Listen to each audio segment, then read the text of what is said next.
welcome. Very good to see you, Don. It's great to see you again. And I'm looking forward to this interview and just catching up in general. So you professionally, you've been the religious writer for the San Francisco Chronicle for many decades. Right? Well, the religion writer, because I'm not necessarily religious. I'm writing about the subject. The religion writer, yeah. right. Yeah, right. It's only a few letters difference, but there's a difference. It's a critical difference. It's a critical difference, Yes. actually. Yeah, because Yes. I'm not promoting any, especially when I'm writing for the newspaper, Right. not promoting any religious agenda. I'm a journalist, Right. I'm a secular journalist. I haven't actually written for the Chronicle as a staff writer since 2006, but I did spend 25 years as the religion writer at the Chronicle. Okay, and then you went freelance after Yeah, I've that? been since 2000. I basically worked for the paper as a religion reporter from like the early 80s to 2006. The great downsizing of American journalism. I took a buyout. They paid the old guys to go away. Right, right. They've slashed the staff of every newspaper. The ones that actually know how to write. Yeah, and that they were paying a semi-decent salary. Right, right. So, but it was a nice kind of way out. They paid us to go away. Yeah, I haven't worked in a newspaper game since 2006, but I've been freelancing a bit for the paper, but also for magazines. But mainly been focusing on books for the last 20, basically like 30 years in the newspaper business and 20 years more on writing books. Yeah. And in your career, your faith was important to you and the religious life was important to you. Psychedelics came later? Well, you were writing about religion before you wrote about psychedelics? Yeah, I wouldn't actually say my faith was important to me as a motivating why I was a religion writer. I was really coming at it as a secular journalist. There were just a lot of good stories. So I was writing about, all kinds of religions. I mean, I started writing more about new religious movements in the 70s. That was the decade of the infamous cults, right? Mm-hmm. The correct word, the correct phrase is new religious movements. You're allowed to use cult with like Jonestown and things now, but right. It's kind of a derogatory word. I like the word myself, but you have to be careful how you use it. So I did a lot of reporting on, different new religious movements, including some that came out of the whole counterculture of the 60s, right? And the Hare Krishnas, Scientology, all that. And of course, that culminated with Jonestown in '79, and I did some of those stories for the paper. Right. That was when the newspaper decided that they should have a full-time religion reporter again, which they hadn't had for like 10 or 20 years. They thought, who cares about religion in a place like San Francisco, right? Right. People forget that Jim Jones, leader of People's Temple, was not considered a crazy cult leader. He was a Disciples of Christ minister. He had the most integrated, politically progressive church in town. He was, the chairman of the housing authority in San Francisco. He was an inside player. So anyway, that's how they decided to start the full-time religion beat again. So then I started covering everything, from the Pope, from agnostics to Zoroastrians. I wrote all of it. So when you started writing about this was before you were kind of a latecomer to psychedelics, right? No. I was a latecomer to writing about them, but... Writing about them, okay. No, I started, experimenting with psychedelics in high school in the 60s. Okay, so you're more or less... we're contemporary generation. Yeah. I mean, I think the first time I tripped was in high school, and then I had some real revelatory and terrifying experiences, in first year of college, which I write about in Harvard Psychedelic Club and an afterward, and in another book, Distilled Spirits. So, yeah, although, looking back on it, I do see that the mystical experiences and some of the insights that I had, revelatory moments that I had on psychedelics did get me interested in things like, Zen meditation, which I practiced, and Tai Chi, and, a bit of philosophy, So I got interested in mysticism and religion partly from experiences that I had, as a young man on psychedelics, and also partly because there were just a lot of good stories that weren't being told. Mm-hmm. I mean, not just the mystical side, but, the whole rise of the religious right in the 70s and early 80s, that whole thing was getting going. And various controversies in the Catholic Church, and so there was the whole abortion politics. So there were just a lot of good stories right to cover, and they really weren't being covered in a systematic way in San Francisco at the time. So there's a lot of reasons why I got into being a religion reporter, but psychedelics were a part of that. And they were important to you before you started writing about religion. Yeah, yeah. You had experiences and so on. Becoming interested in meditation. Were your early psychedelic experiences, were they mystical experiences? Were they, in that sense, were they religious experiences or? Yeah, at the time I wouldn't probably have called them religious. I would call them kind of mystical for sure, connecting to this kind of a non-dual, I'm not sure I even used those words back then, but, your classic all is one, unitive kind of state of consciousness. I had some amazing experiences, with tripping with friends and girlfriends and merging and becoming one, and, some wonderful experiences with, my tribe at the time, with, LSD, also later with MDA, not MDMA, but MDA before MDMA, and mushrooms, and, like a lot of us who came of age in that era, Right. And it was mystical. It was kind of an eco-mysticism, that sort of what your brother would call with the archaic revival, right? Right. Did he coin that term? I think he probably did. Yeah. Basically, it's a re-enchantment of the world. That's Right. kind of how I see it. And would you call it? You could call it animism or whatever. But that sense of that, which you've written and thought a lot about, of course, Dennis. I did get, glimpses of that. And also, some very terrifying experiences. And, as you know, these substances can fuel that. I can also fuel paranoia and grandiosity and all kinds of Delusion, all sorts of things. Yeah, Yes. as Huxley said, they're heaven and hell. The medicines are not trustworthy in the sense that you can't,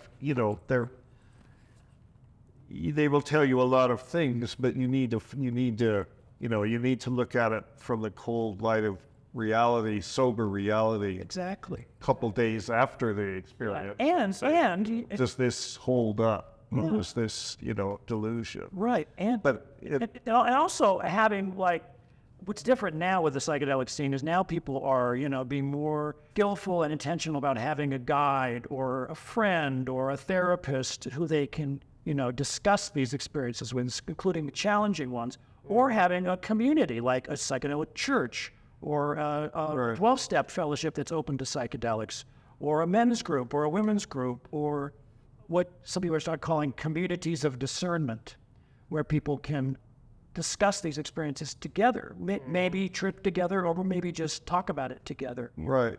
And that's what I'm writing in God on Psychedelics. That's really what a lot of these new groups that are emerging now are doing.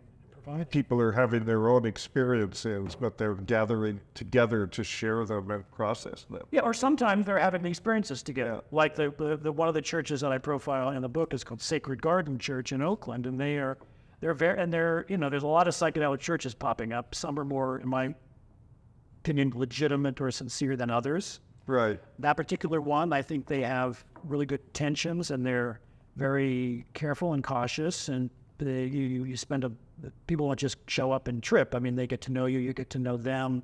There's accountability. If there's any kind of an issue with, sexual behavior or whatever, there's an ethics council. Mechanisms. Yeah, they're because of some of the recent scandals in this space. Mm-hmm. They're very sensitive to that. I mean, making sure people are even comfortable for touching you while you're in an altered state, just on the arm or something.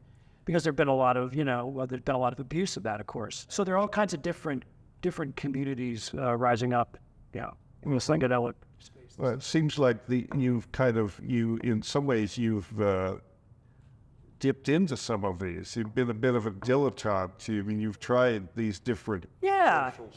I guess you could call it. I mean, dilettante kind of has a negative connotation, but that's true. I sort of see it more as. I mean, I'm really coming into it as a journalist, and sort of a sociologist, because I do have a degree in sociology from the prestigious University of California at Berkeley. Right. Undergraduate, but anyway. No, I see what I'm doing in the book as both participant observer journalist. I try not to make it all about me. I'm really mostly telling other people's stories, but in order to understand it, I think you have to go there in the way they're going there, like in a community with them or with a therapist. That's what I do in the book. I I joined this one church, Sacred Garden Church. I'm not involved in it anymore. It kind of wasn't for me in the end. Nothing to do with the church. It's just a stage of life that I'm in. But to really get an understanding of how it works. Right. Yes, I get this feeling from the book that a religion has long been important to you since before, maybe even before psychedelics, and the community that comes from religion is what seems very important to you. And so when you're doing psychedelics, you're sort of exploring these different communities. They use psychedelics, but the attraction is for you that it's a community that might fit your preferences. Have you found one, or have you come to the point where? No, and I really that's not exactly accurate what you said. I mean, I'm really coming into it more as a journalist. I mean, yeah. I was open to the possibility that this might be a church that I would want to continue to be a member of. Right. But it wasn't, because I'm not a joiner. Not a joiner. I'm not a joiner. I do have a spiritual group. I have a meditation group, nothing to do with psychedelics. Right. That I'm involved with and have been for, it's a small group of people, for more than 10 years.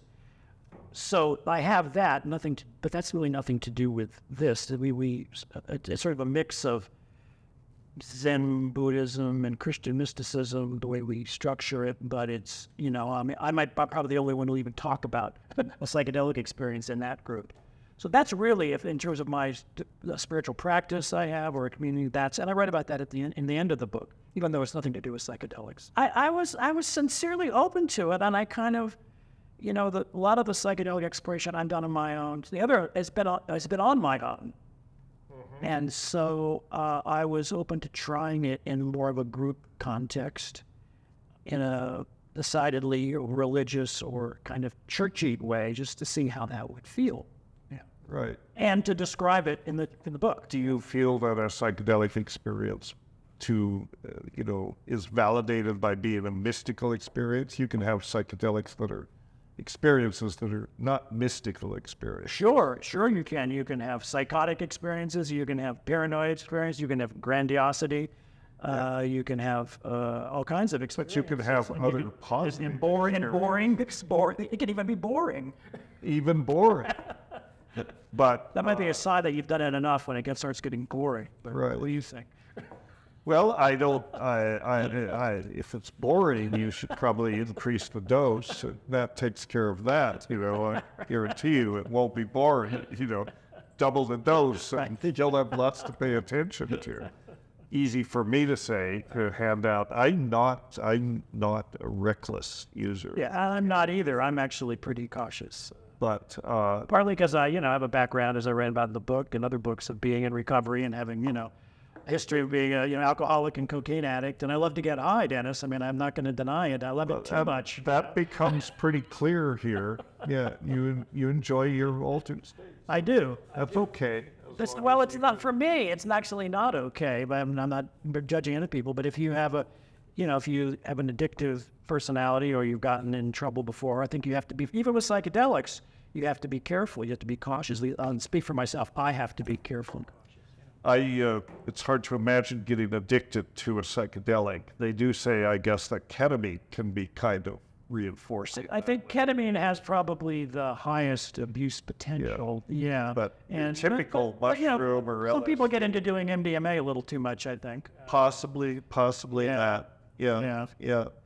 But you seem like you're a seeker. You've had the experience of psychedelics, but you're looking for the appropriate vessel, ritual vessel that's satisfying to have these things happen. I mean, part of the bigger picture that the bigger story I'm trying to tell in this book is about this kind of shift in the religious landscape. Forget about psychedelics for a minute. Mm-hmm. The fastest growing religion in America are the nuns, not the N-U-N-E-S, it's the N-O-N-E-S. And right. These are people who are, spiritual, but not religious. Not religious. And these are often people who have fallen away from the religion of their ancestors or their parents or their childhood, and are not interested in doctrine, dogma, and denominationalism, but they still may believe in God or a higher power or cosmic consciousness or over the ground of being, however they want to describe it, and are looking and are sort of seeking and are more interested in spiritual experience than religious belief. That's the biggest trend in American religion right now. And I guess I kind of fall into that category myself. You're spiritual but not religious? Yeah, I actually call myself a skeptical universalist. Okay. And by that I mean someone who believes that there's wisdom in all religious traditions and all major religious traditions. Mm-hmm. But there's also a lot of corruption and hypocrisy and divisiveness and grandiosity and using religion as a means of social control. That's all true too. That's the skeptical, right? So, but I try to be, and then in the book, I try to be open to and understand mystical experiences in all faiths, and also looking at how the psychedelic experience can inform that. I mean, there's so many people, as you know, in the psychedelic world who were maybe interested in Buddhism or, shamanism or, various forms of like Hinduism, who may have been brought up as Christians and Jews, and they've dropped that, and they're not even aware, many people are not even aware that there's a mystical tradition within Christianity and Judaism that could inform or help people understand these experiences that they're having. So I'm looking for those kind of people in this book. So you have, and then you also have, the first two chapters are about this interesting study at Johns Hopkins and NYU, which hasn't been published yet. Roland Griffith is leading that study. So to take religious professionals and give them 2 supervised, relatively high-dose psilocybin trips. And these are people who are psychedelically naive, who've never tripped before. Right. To see how it affects their personal life and their belief about the Almighty, the God, and how they practice pastoral care, how they minister to their flock. It's a really interesting idea.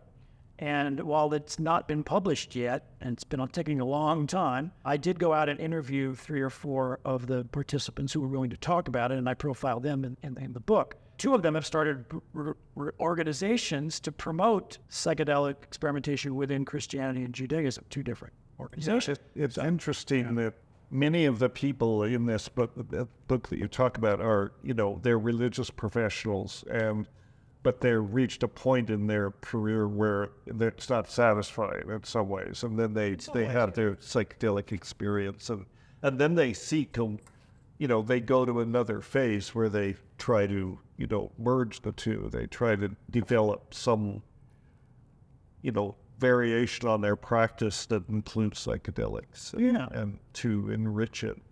But then also something that comes up in this book and comes up many times is this perception that psychedelics are inferior in some ways to genuine religious experience. Like they're not genuine. Right. Psychedelics can open the door toward a genuine religious experience, but they in themselves are not a genuine experience. Yeah, that idea is certainly out there, that it's too easy, or it's a shortcut, or that it's not in a broader context of a tradition or a philosophy. I mean, the famous line about that is from Houston Smith, who worked with Leary and Alpert in the early 60s, and he was a Methodist minister. He was a claimed author of comparative religion, but he'd never had a mystical experience. He'd written a lot about it in different faiths. So that's why he was working with Leary and Alpert, and he became very disenchanted fairly quickly with that whole scene in the early 60s.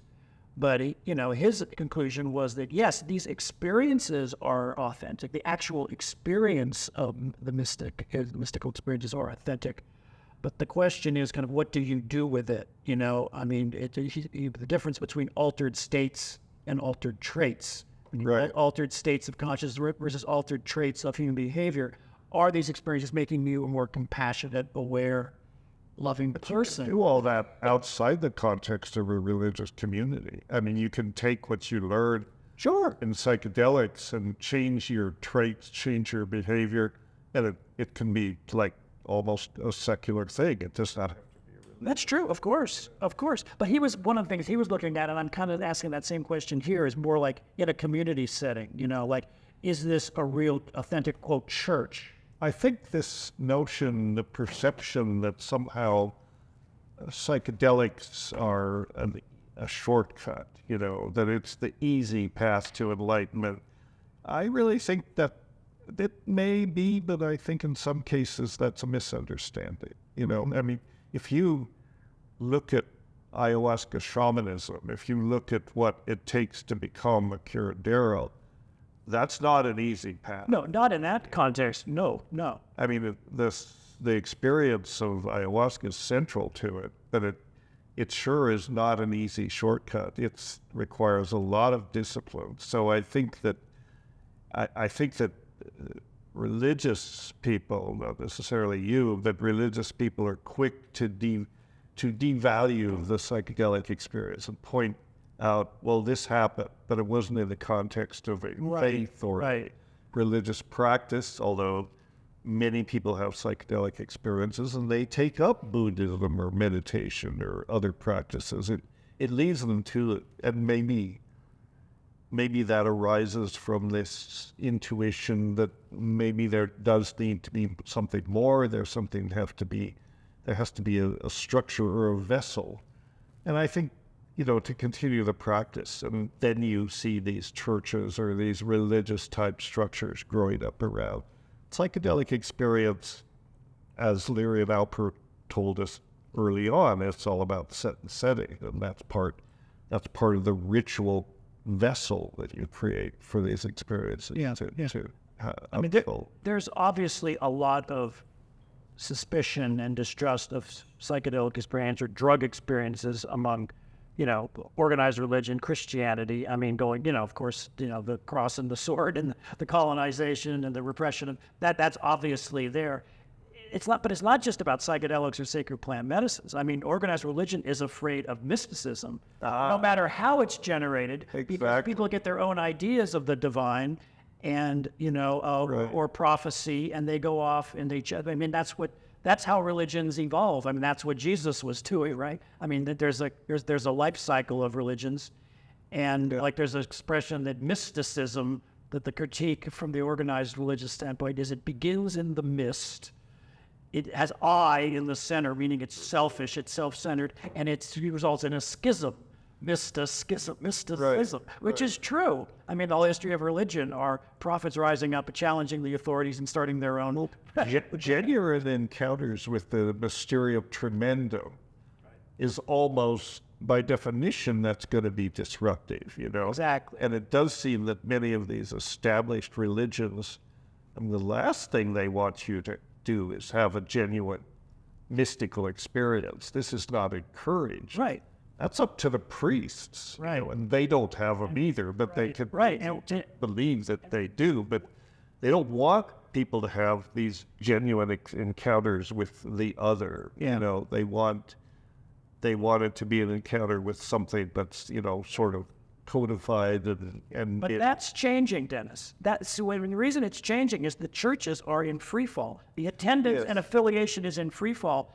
And the people that are open, the religious professionals, the clergy, the rabbis, the seminary professors, who are open to this, it's not necessarily that they're trying to fill the pews again. I mean, they may be thinking about a post-institutional Christianity, Christian mysticism. So there's some very interesting things. It's not as simple as it used to be. They're just against it because of these reasons we've talked about. Right. And there's sort of it's just the beginning. It's this avant-garde of clergy doing this. This book is about 10 years ahead of its time. It's really, I mean, it's just starting to happen, but it's happening. It's happening. I mean, there are a number of things that are happening now that are, I mean, people wonder, or at least I have wondered, why is membership in churches, why is it falling so precipitously? Why are people turning away from the faith? I think they're turning away from it. My own perception is they're turning away from it because it's spiritually hollowed out. Yeah, it's lifeless. It's lifeless. It's bereft of meaning. That's- People long for meaning. Yeah, that's true. I mean, it's not lifeless for everyone. I mean, a lot of the churches that we maybe consider more conservative, like the Pentecostal Christian churches, they have powerful spiritual experiences, and they may be interpreting that in ways that we don't necessarily appreciate sometimes. Right. So it's not, you can't generalize. I mean, Pentecostalism is certainly an enlivening spiritual experience, right? That's true. That's not the only reason, though. I think that's a factor, but, a lot of the reasons that religion is declining is because it's a generational thing, for one thing. But there's always been generational shifts, so that doesn't quite explain it. There's just so much divisiveness now in the culture and in the churches. Yes. So the churches are arguing about, abortion. There are people on both sides in churches, right? Mm-hmm. Women, feminism, gay rights, the whole culture war thing is dividing churches like it's dividing the larger culture. So people are they don't want to go to church and hear that, right? Mm-hmm. So they're splitting, like everything from the Southern Baptists to the Methodists, they're fracturing because of so there's that part of it. And also the scandals, like in the Catholic Church, of course, the scandals over, sexual abuse of, children and teenagers and the cover up by hypocritical, bishops and prelates. I mean, that has alienated a lot of Catholics. Yeah. There's all kinds of reasons that people are. I mean, as a Catholic, as a person born Catholic and raised Catholic, I rejected Catholicism around the age of 12, which is, I think, when many adolescents come to the... I did too. It was Presbyterianism, but it was the same thing. Yeah, this just doesn't hold water. But even more so, I feel like, that the church, partly very much because of the scandals and all that, as well as if you look at the history of Christianity. I mean, Christianity, mainly Catholicism, and Christianity as a whole, has to accept responsibility for essentially the genocide of indigenous people.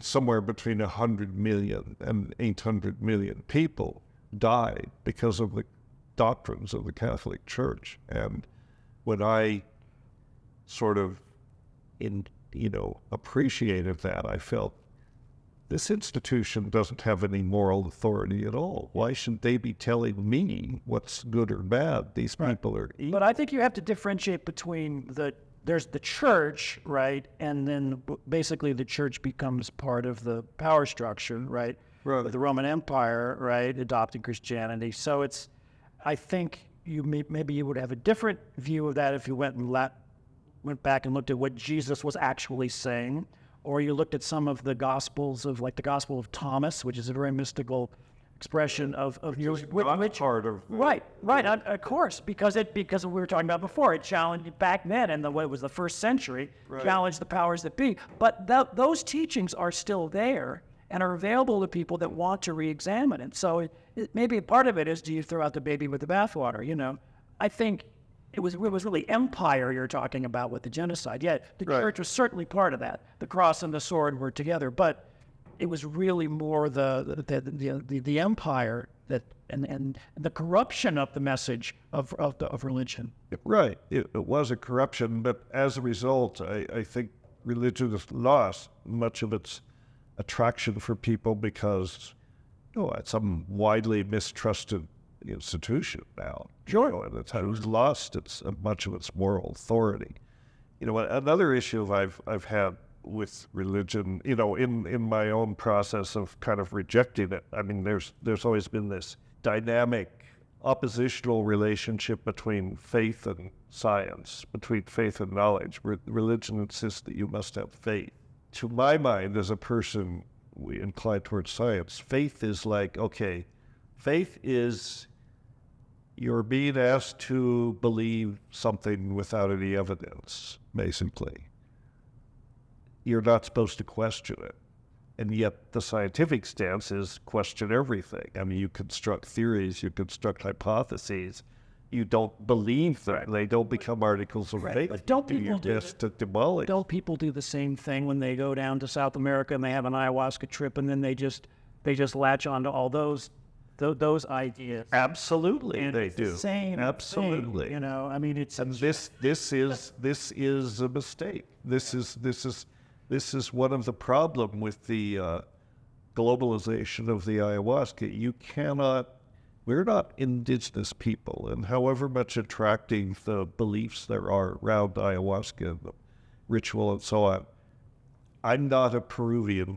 I'm not even a mestizo. It would be ridiculous for me to try to, practice in that traditional sense. I think that there is an emergence of a neo-shamanic ritual, you might say, may borrow religious elements from indigenous shamanism or even Christianity and incorporate them into something new. Yeah, you know more about this than I do, but it seems to me that there's such a sort of a ridiculous romanization of indigenous spirituality. Yes. And really a exaggeration of the extent that maybe sacred plant medicines played in the larger sort of Native American spirituality. It just, and as you know, the shaman was the one who would take the medicines and interpret for you. It's been this sort of like the way Americans look at Buddhism, right?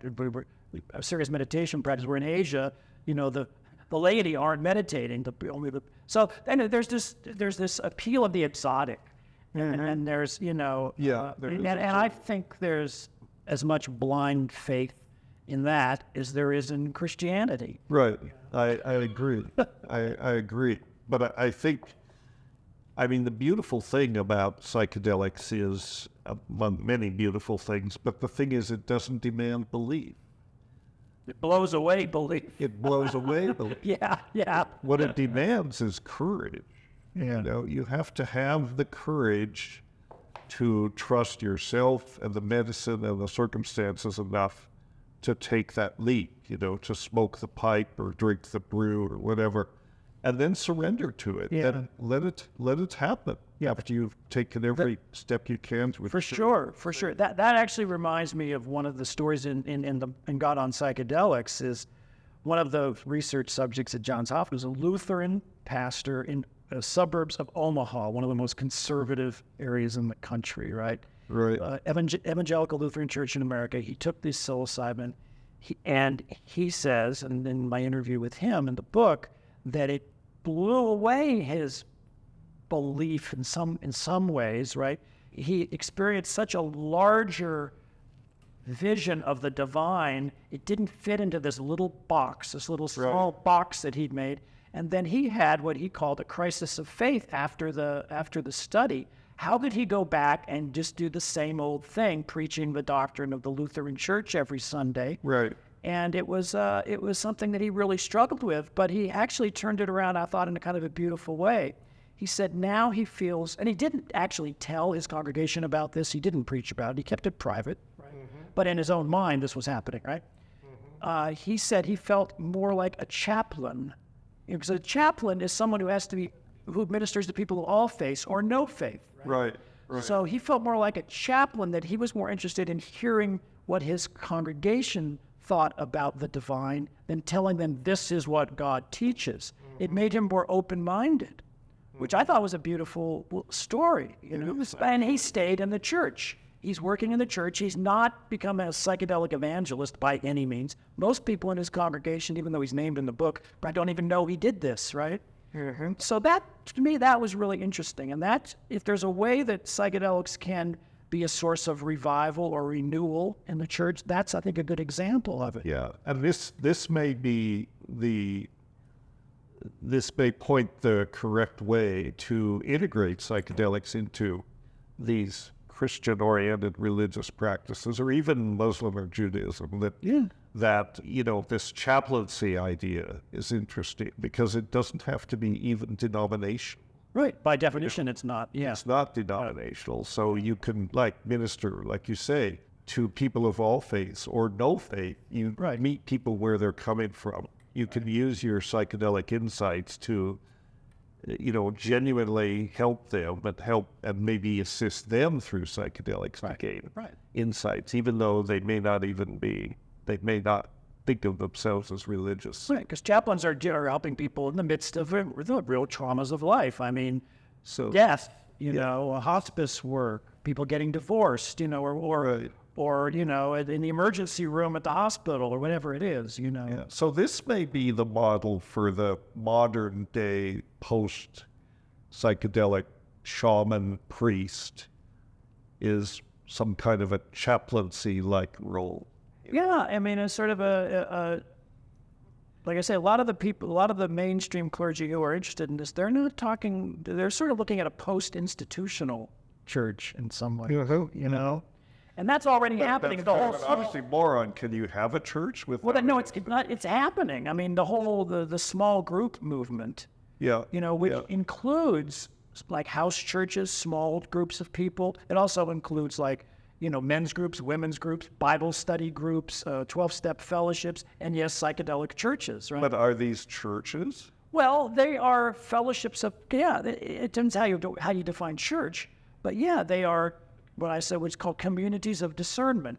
They are communities of discernment of the spirit. They're people who are getting together to explore these experiences together, and some would say that's really what the early church was or might have been. Who knows, right? Mm-hmm. What do you think? I'm interested, shifting the subject a little bit. Your psychedelic experiences are probably more ancient in human experience than any religious experience. Would you agree with that? Well, in other words, people were psychedelic. We were consuming psychedelics before there were. Yeah, maybe had to create religion in order to deal. Yeah, well, I don't really subscribe to the whole. Was it your brother who came up with the stoned ape theory or the? Yes. I don't know if there's really. He and I conspired on it, but yeah. We'll give him credits for the bad part. Well, that's an interesting idea. I don't think it's real. And the whole pagan continuity theory, which Brian Murinsky writes about in his book, I don't think it's so simple that, religions came out of people, gobbling mushrooms. I don't think it's that simple. I think mystical experiences, however they're generated, right? I mean, I think one of the things that people in the book who are open to the idea of psychedelics, they resent this idea that all mystical experiences have to be explained or reduced to psychedelics. There are all kinds of ways to have mystical experiences that had nothing to do with psychedelics, which led to the creation of communities and then churches. Right. It doesn't have to really be that it all started with, mushrooms or something. That could be a factor in some cases, but there's actually very little evidence of a continuous tradition of that, of like this whole pagan. Yeah, I mean that there's like a secret kind of tradition that's been going on. No, I don't think that. Very speculative archaeological evidence. Oh, we found a little possible trace of ergot in this thing that shows that the original communion of Jesus was. That's the popular idea. That's the popular idea, but I don't think. And it's insulting to religious people, Christians, because it reduces it all to drugs, and it's not. It's mysticism. It's mysticism. However, it's generated is what inspires these early movements. Yeah. Right, and some of those mystical experiences are psychedelically. They could have been, yeah, they could have been, and sure. I think the we're not really here to unpack the stoned ape theory, but I do think that based on what we know now about, I'm not saying that religion came out of it necessarily, but what we know now about the climactic conditions in northern Africa, 2 to 3 million years ago. There were cattle there. We know that from fossil evidence. There were hominids there because we know that from fossil evidence. And so this triad between the cattle and the people that lived there were probably eating the cattle, herding the cattle, and eating mushrooms that grew out of the cattle dung. If you go to any warm tropical pasture anywhere in the tropics where there are cattle and lots of rainfall, you'll find psilocybe cubensis. These is just part of the ecology. So these things were probably there. But, you know. But we don't really know. We know they were there, but we don't know that is what led to the rise of, religion or consciousness. I mean, obviously people had these experiences that were revelatory and transformative then like they do now. I mean, that's pretty obvious. Right. But reducing religion to it is what some people take issue with, Yeah. Religion is much more complicated. Involving social fact, all kinds of things, Right.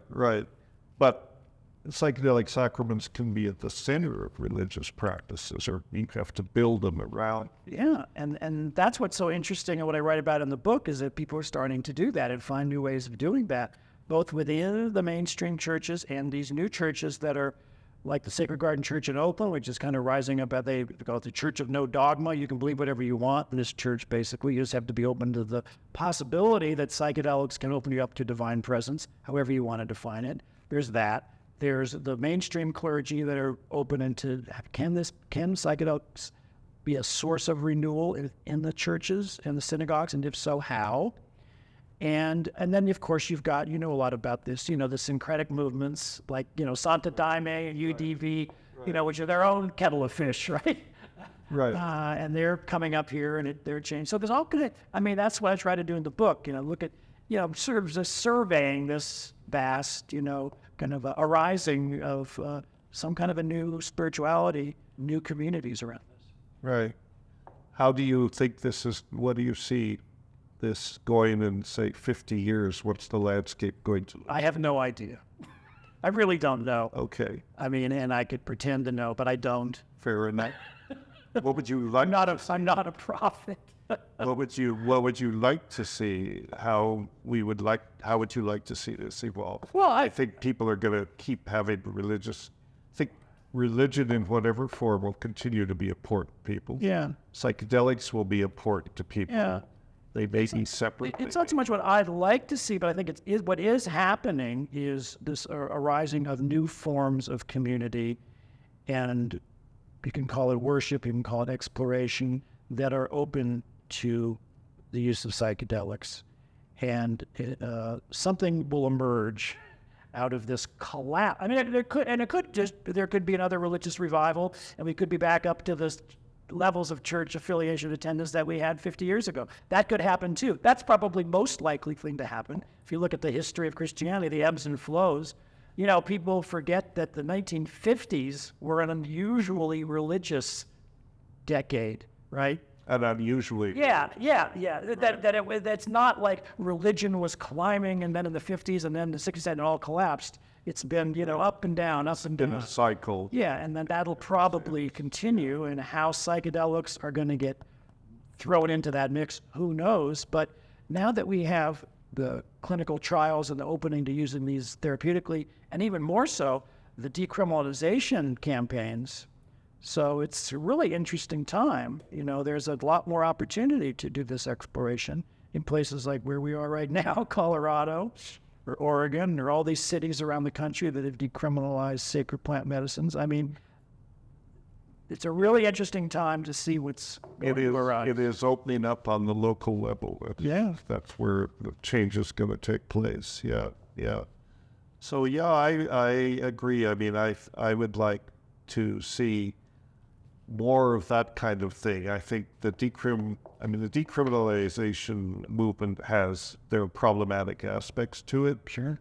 Such as, like peyote comes up as one of these that is over-harvested, and perhaps the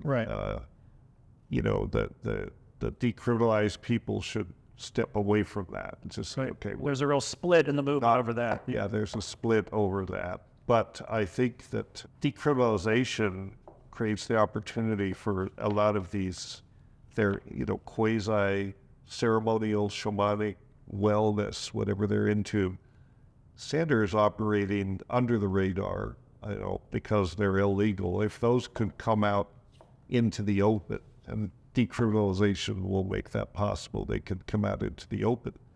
So then effectively every community could have you wouldn't even necessarily call it a psychedelic center, but it would be a spiritual community center or a wellness center, self-improvement center, among which different practices might include taking psychedelics. But you could use what they offer without ever consuming psychedelics. You can go there and learn meditation or yoga, nutrition, or kind of like you have now with places like Esalen Institute, and you just, and which, early on in Esalen, psychedelics were part of the mix, and then for various reasons they kind of downplayed that.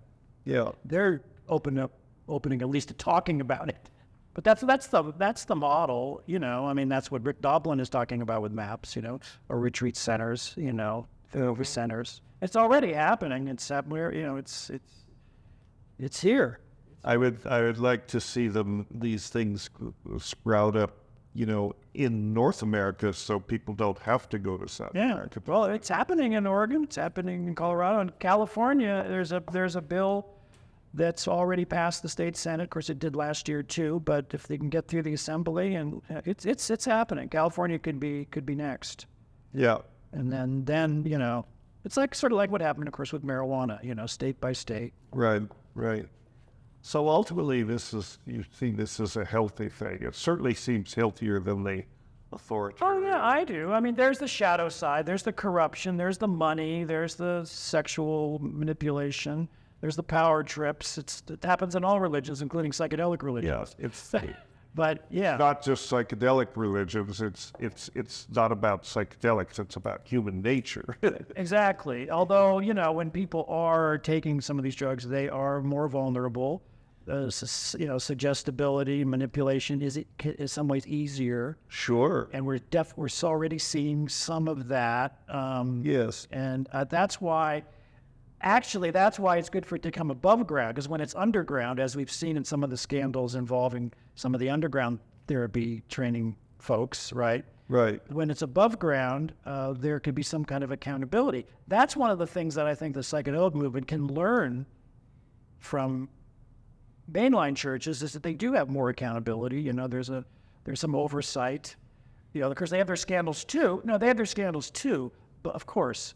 But at least there's a structure and more lip service paid to accountability. But how accountable are they? All this stuff, the Catholic Church has gone to great lengths to, that's true. That's true. I mean, supposedly there are mechanisms for accountability, but they're imperfect. I guess by their nature, they have to be imperfect, I mean, at the end, it comes down to the fact that we're monkeys, and I mean, we're halfway between apes and angels. Right. And that's the thing. There are a lot of good things about the human spirit. I love that and a lot of very dark elements of human, personality. So, well, I hope that this book is